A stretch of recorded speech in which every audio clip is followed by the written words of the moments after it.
Assalamualaikum warahmatullahi wabarakatuh.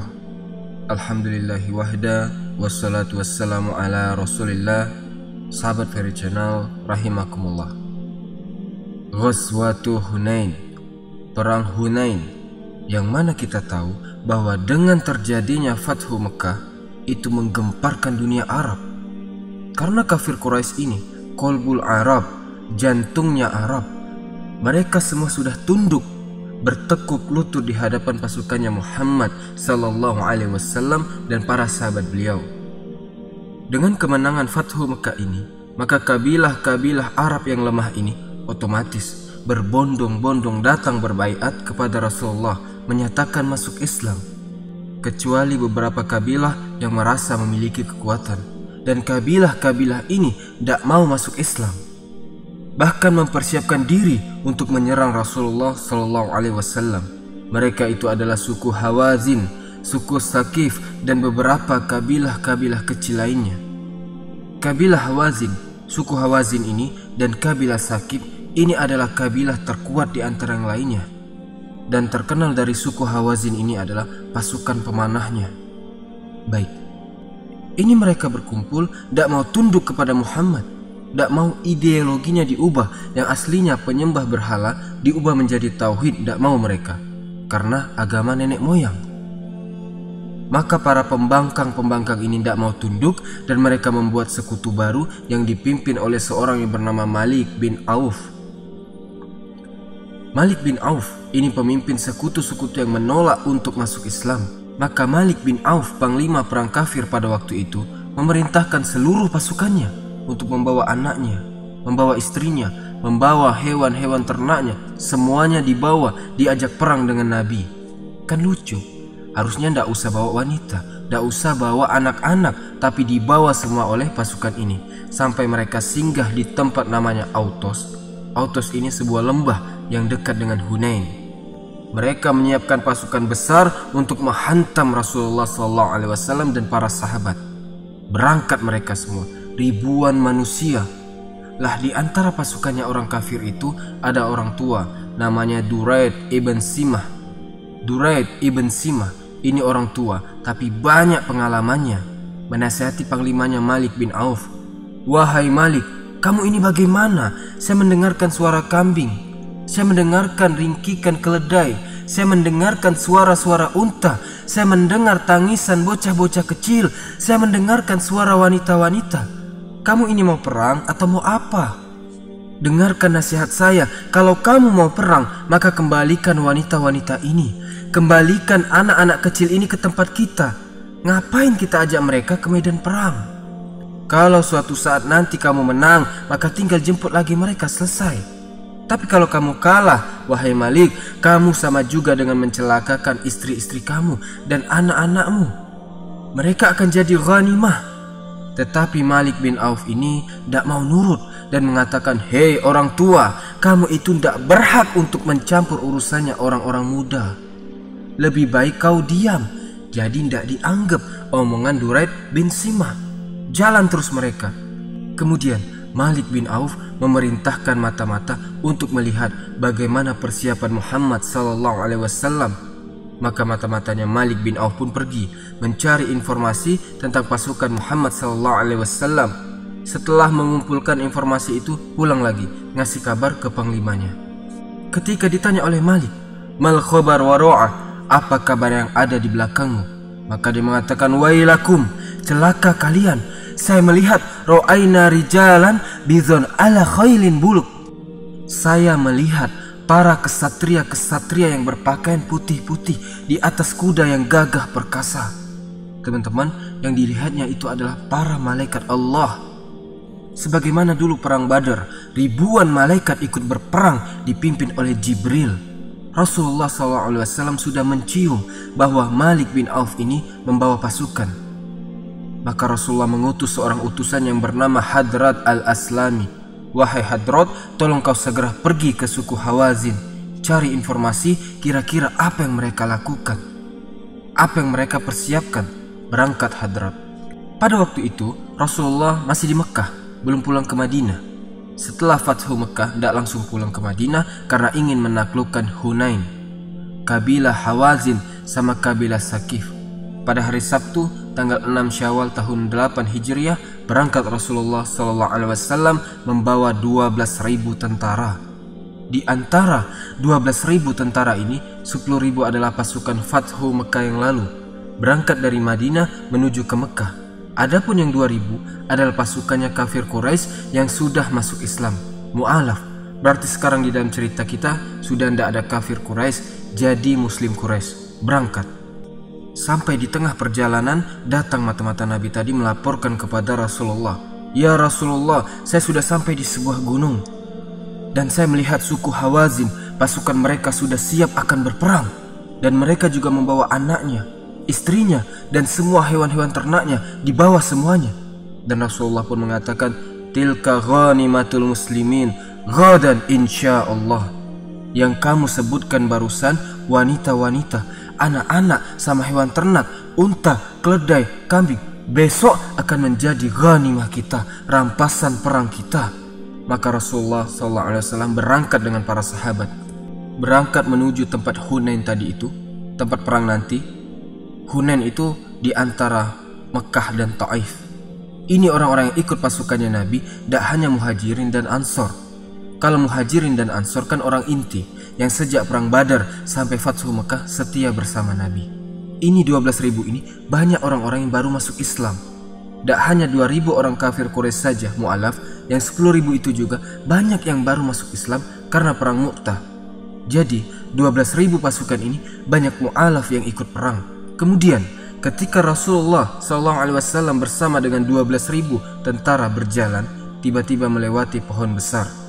Pohon besar ini miliknya orang kafir dan dijuluki Zatu Anwad, tempat orang kafir menggantungkan senjata-senjata mereka, dan mereka membawa sembelihan-sembelihan mereka untuk dijadikan sesajen dan dipersembahkan kepada pohon besar itu. Kemudian mereka juga beriktikaf di pohon itu. Pohon ini disembah, digunakan untuk menggantungkan senjata-senjata. Kalau perang supaya bisa menang, senjatanya jadi ampuh. Ketika orang-orang yang baru masuk Islam ini melihat pohon besar dan ritual-ritual itu, maka sahabat-sahabat Nabi yang baru masuk Islam ini, yang mu'alaf ini mengatakan, "Ya Rasulullah, ij'alana zata anwatin kama lahum zat anwat." Ya Rasulullah, tolong buatkan kami pohon besar sebagaimana orang kafir juga punya zatu anwat, supaya pedang-pedang kita ini jadi sakti. Ini baru masuk Islam. Maka Rasulullah marah dan mengatakan, "Allahu Akbar. Kultum walladhi nafsu Muhammadin biyadihi kama qala qaumu Musa." Allahu Akbar. Kalian telah berkata seperti dahulu Bani Israel berkata kepada Nabi Musa. Bani Israel dahulu pernah berkata kepada Nabi Musa, "Ija'alana ilahan kama lahum aliha." Wahai Musa, tolong buatkan kami sesembahan seperti orang-orang kafir itu punya sesembahan. Apa bedanya kamu masuk Islam kalau kamu masih melakukan itu, masih melakukan kesyirikan, dilarang sama Nabi karena itu kesyirikan. Teman-teman, saat Rasulullah SAW masih hidup sampai Rasulullah wafat, perang Hunain ini paling besar pasukannya Nabi, 12.000. Saking banyaknya jumlah pasukan Islam, sampai-sampai orang-orang ini yang baru masuk Islam ini mengatakan, "Lan nughlabal yaum." Mulai hari ini kita tidak mungkin kalah, karena jumlah kita banyak, gak akan kalah kita ini. Dan mendengar itu, Rasulullah merasa ada yang mengganjal di dalam hatinya, gara-gara sebagian orang-orang yang baru masuk Islam itu ngomong seperti itu. Gak enak di hatinya Nabi, karena mereka berbangga dengan jumlah, padahal Islam tegak tidak sekedar dengan jumlah. Lah perang Badar saja 300 melawan 1000, menang yang 300 pasukan. Perang Ahzab, pasukan kafir Quraisy dan sekutu 10.000, sedang kaum muslimin hanya 3.000, yang 10.000 kalah. Makanya kita ini dimenangkan Allah bukan karena jumlah. Makanya ada orang yang mengatakan kita tidak mungkin kalah setelah Fathu Mekah ini, karena orang sudah berbondong-bondong masuk Islam, dan saat perang Hunain terbentuk 12.000 pasukan muslim. Dan nanti kita lihat apa yang terjadi dengan jumlah yang banyak itu. Kira-kira bagaimana dalam perang nanti? Maka berangkatlah Rasulullah SAW. Rasulullah tiba di Hunain pada tanggal 10 Syawal. Pada waktu itu Malik bin Auf sudah mendahului kaum muslimin. Malik bin Auf sudah tiba di Hunain duluan. Maka Malik bin Auf pun sudah menyebarkan prajuritnya, menaruh pasukan pemanahnya di atas bukit. Ada yang di balik bukit, ada yang sembunyi di balik bebatuan, ada yang menyiapkan jebakan-jebakan. Sudah disiapkan semuanya. Nah, kaum muslimin datangnya telat. Keduluan pasukan Hawazin. Kemudian tibalah pasukan kaum muslimin pada subuh hari saat masih gelap. 12.000 tentara kaum muslimin sampai dan mereka pun masuk jebakannya Malik bin Auf. Saat pasukan kaum muslimin masuk di lembah Hunain, langsung dipanahi dari atas, kocar-kacir, lari semuanya kaum muslimin. Rasulullah biarkan sendiri. Dari 12.000 manusia yang ada bersama Nabi cuma orang Muhajirin dan Ansar. Makanya Rasulullah ketika sahabat mengatakan kita tidak akan kalah, jumlah kita banyak, waktu masuk medan perang lari semuanya, kocar-kacir. Saya bacakan sebuah riwayat dari Abdullah bin Mas'ud. Pada perang Hunain kami bersama Rasulullah, maka manusia lari semuanya, lari terbirit-birit. Hanya 80 perwira Islam yang berdiri teguh bersama Rasulullah SAW, Muhajirin dan Ansar. Semuanya lari karena berbangga dengan jumlah. Gara-gara bangga itu Allah kalahkan, supaya menyadarkan kaum muslimin, kamu menang bukan karena jumlahmu, kamu menang karena Allah, kamu menang karena keyakinanmu yang kuat sama Allah, bukan karena jumlahmu yang banyak. Ditegur oleh Allah, kalah, lari semuanya. Makanya turun ayat surat At-Taubah ayat 25. Wa yauma Hunain iz azabatkum kasratukum. Pada perang Hunain, ketika kalian bangga dengan jumlah kalian, falam tughni ankum syai'a, dan jumlah yang banyak itu tidak bermanfaat bagi kalian. Wa daqat alaikumul ardu bima rahubat, dan pada perang Hunain itu bumi terasa sempit bagi kalian padahal bumi itu luas. Summa walaitum mudbirin, kemudian kalian lari tunggang langgang karena kalian bersandar pada jumlah kalian. Tapi karena Allah Maha Penyayang, setelah itu tetap dimenangkan oleh Allah. Summa anjalallahu sakinatahu ala rasulihi wa alal mu'minin. Kemudian Allah turunkan ketenangan kepada Rasulullah, kepada orang-orang yang beriman. Kemudian Allah turunkan tentara-tentara yang tidak bisa dilihat oleh manusia. Kemudian akhirnya lari semuanya, lari tunggang langgang kaum muslimin. Akhirnya Rasulullah SAW ketika melihat sahabatnya lari semuanya, maka Rasulullah mengatakan, halummu ilayya ayuhan nas, kemarilah wahai manusia, ana Rasulullah, aku ini Rasulullah, tidak lari. Kenapa kalian lari?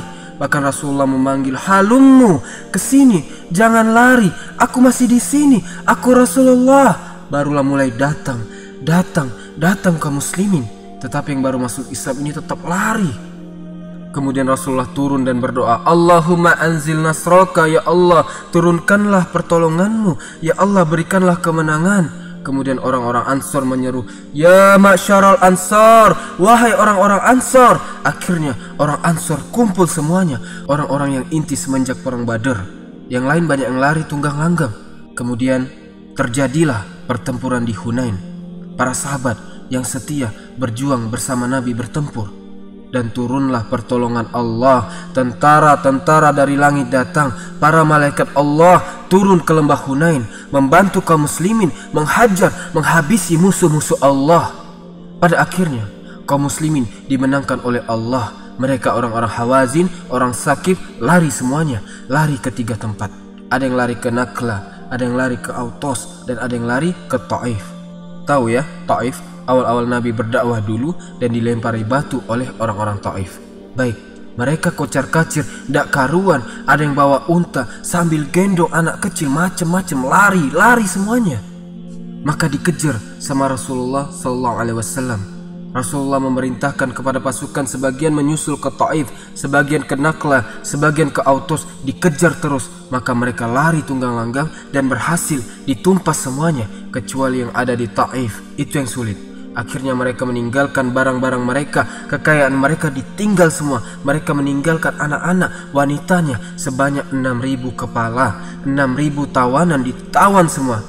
Wal ibil arba'a wa isruna alfan, dan unta yang ditinggalkan adalah 24.000 unta. Adapun domba sebanyak 40.000 ekor dan 4.000 ukiah perak uang. Dan Rasulullah menyuruh untuk mengumpulkan, terus dikumpulkan ghanimah di tempat namanya Ji'ronah. Kemudian Rasulullah memerintahkan sahabat yang bernama Mas'ud bin Amr untuk menjaganya. Sedangkan Rasulullah SAW masih menyusul pasukan orang kafir yang lari-lari, masih dikejar oleh Nabi SAW sampai ke Taif. Dan mereka ini dipimpin oleh Malik bin Auf.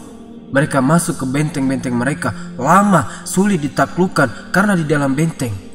Rasulullah memerintahkan Khalid ibn Walid untuk membawa 1000 orang. Kemudian Rasulullah membagi tugas dengan para panglima-panglima yang lain. Dan Rasulullah mengepung bentengnya orang-orang Taif ini sampai 40 hari. Kemudian Rasulullah SAW memerintahkan para sahabat untuk membuat kemah militer. Namun ternyata pasukan muslimin ditembaki dari atas benteng sehingga kena sahabat 12 orang, syahid 12 orang sahabat. Kemudian Rasulullah SAW memerintahkan sahabat untuk menghancurkan benteng Taif dengan menjanik. Tahu ya, ketapel besar. Itu batu besar ditaruh di menjanik atau ketapel yang besar itu langsung diketapel sampai menuju ke benteng Taif dan temboknya jebol, berlubang. Maka para sahabat berhasil masuk. Tetapi tetap kalah karena saking banyaknya mereka di dalam. Sampai banyak yang tewas, luka-luka dan seterusnya. Akhirnya kemudian Rasulullah pakai cara persuasif, cara pendekatan. Kata Rasulullah, barang siapa yang turun maka saya maafkan. Mereka kan udah takut semua nih, tapi harus melawan daripada terbunuh. Akhirnya beberapa turun, dimaafkan Nabi, kemudian masuk Islam. Ada budak-budak yang turun dimerdekakan, tapi yang lain masih banyak tidak mau. Dan karena lama tidak bisa ditaklukkan dan sudah 40 hari, akhirnya Rasulullah SAW meminta pendapat seorang laki-laki namanya Naufal bin Muawiyah ad-Daili. Sesepuhlah, bagaimana pendapat Anda? Apakah diteruskan pengepungan ini? Maka dijawab oleh Naufal bin Muawiyah, ya Rasulullah, mereka ini bagaikan musang, sembunyi di balik tembok saja. Lebih baik kita pulang saja. Mereka juga tidak akan memudaratkan kita ya Rasulullah. 40 hari, waktu yang terlalu lama. Lah Fathu Mekah saja tidak sampai segitu. Akhirnya kata Rasulullah, besok kita pulang insya Allah. Mendengar itu, maka para sahabat kaget dan para sahabat mengatakan, ya Rasulullah, kita pulang tanpa membebaskan benteng ini? Ya sudah kata Rasulullah, kalau gitu kita tidak usah pulang, teruskan saja. Ketika teruskan, kok tidak nyerah-nyerah? Akhirnya kata Rasulullah, ya sudah kita pulang saja. Akhirnya pulang, sahabat pulang, Taif dibiarkan. Tapi lama-lama Taif ini akan masuk Islam, berbondong-bondong mereka masuk Islam. Mereka yang paling lama Islamnya. Waktu perjalanan pulang, Rasulullah SAW dan para sahabat berkata, Ayyibun, Ta'ibun, Abidun li Rabbina Hamidun. Kita pulang, kita bertaubat, kita beribadah dan kita memuji Allah Subhanahu wa Ta'ala. Kemudian ada orang yang mengatakan, ya Rasulullah, ini Taif kan belum ditaklukkan. Tolong doakan kejelekan agar mereka ditumpas, dihabisi. Kata Rasulullah, tidak, justru aku mendoakan kepada mereka, ya Allah, berikan hidayah kepada mereka dan jadikan mereka ini nanti datang kepadaku. Masuk Islam. Dan nanti orang-orang Taif ini akan berbondong-bondong masuk Islam. Maka Rasulullah kembali ke Ji'rona, tempat pengumpulan harta rampasan perang, ghanimah. Belum dibagikan kemarin karena masih sibuk perang. Yang bertugas untuk menunggu adalah Mas'ud bin Amr al-Ghifari. Kembali ke Ji'rona itu, Rasulullah tidak langsung membagikan harta rampasan perang, tapi ditunggu lagi 10 hari 10 malam. Barangkali ada yang menyesal orang-orang Taif datang masuk Islam, maka akan dikembalikan hartanya. Keluarganya yang terampas, istrinya yang ketangkep, anaknya yang tertawan dikembalikan semua. Ditunggu sampai 10 hari. Saking semangatnya Rasulullah agar mereka masuk Islam. Tetapi ditunggu 10 hari, tidak datang-datang. Akhirnya ya sudah, dibagikan sama Nabi. Dan saat dibagikan teman-teman, wallahi ada cerita yang luar biasa. Yang mana kita tahu yang ikut perang ini tidak hanya muhajirin dan ansar, tapi banyak orang-orang yang dulu memusuhi Nabi, sekarang jadi temannya Nabi masuk Islam, dapat ghanimah. Rasulullah memberi Abu Sufyan 40 uqiyah. Ini jumlah yang sangat besar. Kemudian Rasulullah memberi Abu Sufyan 100 unta. Bayangkan, padahal baru kemarin sore dia memusuhi Nabi SAW. Bahkan ketika Fathu Mekah, komandannya orang kafir. Setelah itu Abu Sufyan mengatakan, Ibni Yazid ya Rasulullah, anakku Ibnu Yazid. Dikasih Nabi lagi 100 unta anaknya Abu Sufyan. Setelah itu Abu Sufyan berkata lagi, Ibni Muawiyah ya Rasulullah, anakku satunya Muawiyah. Dikasih lagi 100 unta. Totalnya 300 unta plus 40 uqiyah. Kemudian datang Hakim bin Hizam, ya Rasulullah, ana minta. Dikasih sama Rasul 100 unta. Ini orang baru masuk Islam ini, yang baru kemarin memusuhi Nabi, mu'alaf yang baru masuk Islam ini, orang-orang Quraisy yang ikut perang, semua Rasul kasih 100 unta. Termasuk juga para pembesar-pembesar Quraisy dikasih 100. Di saat seperti itu sudah dikasih, masih minta lagi sampai jatuh selendangnya Rasul karena ditarik-tarik. Sampai Rasulullah mengatakan, "Wahai manusia, kembalikan selendangku demi Allah. Seandainya aku memiliki unta-unta dan hewan-hewan ini sebanyak pepohonan di Gunung Tihama, niscaya aku akan bagikan kelak kepada kalian semuanya, agar kalian tahu bahwa aku bukan orang yang kikir." Oh, tambah seneng yang mu'alaf. Oh, gini ya masuk Islam. Namanya mu'alaf kan hatinya dilembutkan supaya senang dikasih zakat untuk menguatkan keislamannya. Di saat seperti itu, setelah dibagikan semuanya, barulah dibagikan ke tentara, ke pasukan Islam yang inti, Muhajirin dan Ansor. Dan pasukan inti ini dikasih tidak banyak. Setiap laki-laki dikasih 4 unta dan 40 kambing. Adapun yang penunggang kuda dikasih 12 unta dan dikasih 100 kambing. Tidak sebanding, beda jauh sama para mu'alaf. Nah, waktu orang-orang Quraisy dikasih Nabi 100 unta, orang Ansor melihat semua. Siapa orang Ansor ini? Orang asli penduduk Madinah yang membela Nabi suka dan duka, yang memberi tempat Nabi, yang memberi sebagian hartanya untuk orang-orang Muhajirin yang hijrah. Orang Ansor ini sangat mencintai Nabi. Terus bersama Nabi dari perang Badar, semua peperangan mereka hadir saking cintanya orang Ansor. Maka pas ngelihat Nabi membagi-bagikan ghanimah yang banyak ke orang-orang Quraisy yang baru masuk Islam, sampai-sampai orang Ansor berkata satu sama lain, mereka berkata, "Laqiya wallahi Rasulullah qaumahu." Rasulullah sudah bertemu dengan kaumnya. Rasulullah sudah bertemu dengan sanak kerabatnya orang Quraisy. Seakan-akan orang Ansor ini mengatakan bahwa Rasulullah melupakan mereka. Rasulullah tidak ingat sama mereka. Ini para sahabat Ansor masih bersimbah darah, masih terluka, pedang masih di tangan. Melihat orang Quraisy dibagikan seperti itu dan orang Ansor tidak dapat seperti itu, maka sedih orang-orang Ansor. Seakan-akan ada perasaan sedikit kecewa dengan Rasulullah SAW. Bahasa kita yang bela-belain tidak dapat seperti itu. Sampai terjadi kasat kusut di tengah-tengah sahabat Ansor. Akhirnya sahabat Ansor diwakili oleh Sa'ad bin Ubadah, pemimpin Khazraj dari Madinah, datang ke Rasulullah. "Ya Rasulullah, sesungguhnya orang-orang Ansor ini melihat pada diri Anda ada sesuatu. Mereka mengatakan bahwa engkau sudah bertemu dengan kaummu, sehingga mereka orang Ansor terlupakan. Mereka tidak mendapatkan seperti yang didapatkan orang-orang Quraisy. Mereka sedih ya Rasulullah." Maka Rasulullah SAW berkata, "Fa'aina anta min zalika ya Sa'ad?" Kalau posisimu sendiri bagaimana wahai Sa'ad? "Saya hanyalah satu di antara kaumku ya Rasulullah. Saya hanya menyampaikan aspirasi kaumku." Maka Rasulullah mengatakan, "Kalau begitu, fajma' li qaumaka fi hadil hadirah." Kumpulkan semua kaummu Ansor di tempat ini bertemu denganku. Maka dikumpulkan semua orang-orang Ansor sama Sa'ad bin Ubadah. Akhirnya Ansor kumpul semuanya, sahabat Ansor. Setelah kumpul maka Sa'ad bin Ubadah datang ke Rasulullah. "Ya Rasulullah, kaumku sudah berkumpul, silakan." Akhirnya Rasulullah berpidato. Beliau menyeru kepada orang-orang Ansor, "Ya ma'syaral Ansor, wahai orang-orang Ansor, aku mendengar kabar-kabar miring dari kalian. Sebuah perasaan yang tidak enak yang ada dalam hati kalian tentang aku. Kenapa harus seperti ini wahai orang Ansor? Bukankah dulu kalian orang-orang yang tersesat, kemudian aku datang dan Allah memberi hidayah kepada kalian? Bukankah kalian dulu orang-orang yang miskin, kemudian dengan kedatanganku Allah mengkayakan kalian? Bukankah kalian dulu orang yang saling perang satu sama lain antara Aus dan Khazraj, bunuh-bunuhan, kemudian aku datang Allah mendamaikan kalian? Bukankah begitu wahai Ansor?" Orang Ansor mengatakan, "Bala ya Rasulullah." Tertunduk semuanya sahabat Ansor. "Iya ya Rasulullah, kami lebih memilih engkau daripada harta kekayaan itu." Kemudian Rasulullah mengatakan, "Ala tujibuni ya masyarul Ansar?" Tidakkah engkau menjawab omonganku wahai orang-orang Ansar? Tidakkah engkau membantahnya? Bantahlah aku. Sekiranya kalian membantah aku, kalian benar dan kalian dibenarkan. Mereka menjawab, "Ya Rasulullah, bagaimana kami membantah Anda? Padahal yang Anda omongkan itu memang benar kenyataannya. Anda lebih mulia daripada hewan-hewan ternak itu, daripada ghanimah itu." Dan Rasulullah mengulangi lagi, "Jawablah wahai Ansar, demi Allah, jika kalian menjawab omonganku tadi, kalian benar dan dibenarkan, jawablah."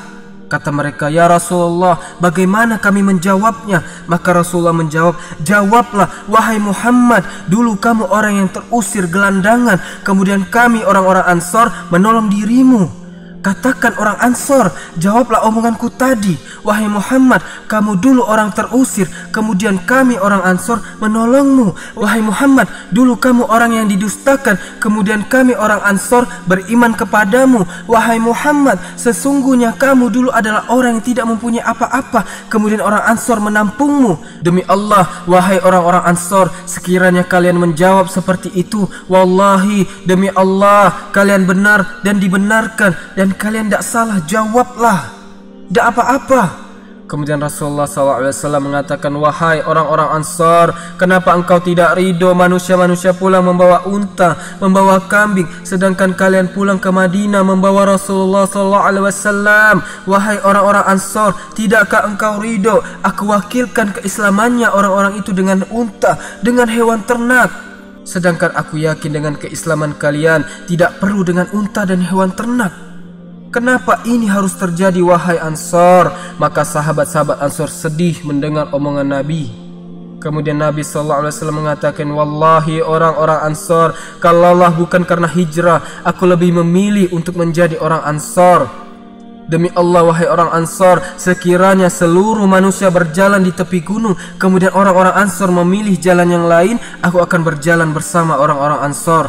Allahumma arhamil Ansar, ya Allah rahmatilah orang Ansar, anaknya orang Ansar dan anak keturunan orang Ansar." Maka semua sahabat Ansar menangis semuanya. "Bala ya Rasulullah, rodina, kami ridho ya Rasulullah, kami ridho. Cukuplah Rasulullah pulang ke Madinah bersama kami tidak membutuhkan unta-unta lagi." Menangis semua sahabat Ansar. Itulah sahabat Ansar. Makanya orang Madinah itu baik-baik karena didoakan oleh Rasulullah. Dan mereka sahabat Ansar dan Muhajirin Allah ceritakan di dalam Al-Quran surah At-Taubah ayat 100. "Wasabiqunal awwalun minal muhajirin wal ansar wallazina tabauhum bi ihsan radhiyallahu anhum wa radu'an." Dan orang-orang yang terdahulu yang pertama kali masuk Islam dari kalangan Muhajirin dan Ansar, dan orang-orang yang mengikuti mereka dengan baik, radhiyallahu anhum, Allah ridho kepada mereka. Ansar, Muhajirin distempel ridho dari Allah Subhanahu wa ta'ala dan dijamin masuk surga. Maka selesailah pembahasan kisah perang Hunain. Semoga bermanfaat dan menambah keimanan kita. Subhanakallahumma wa bihamdika asyhadu an la ilaha illa anta astaghfiruka wa atubu ilaik. Assalamualaikum warahmatullahi wabarakatuh.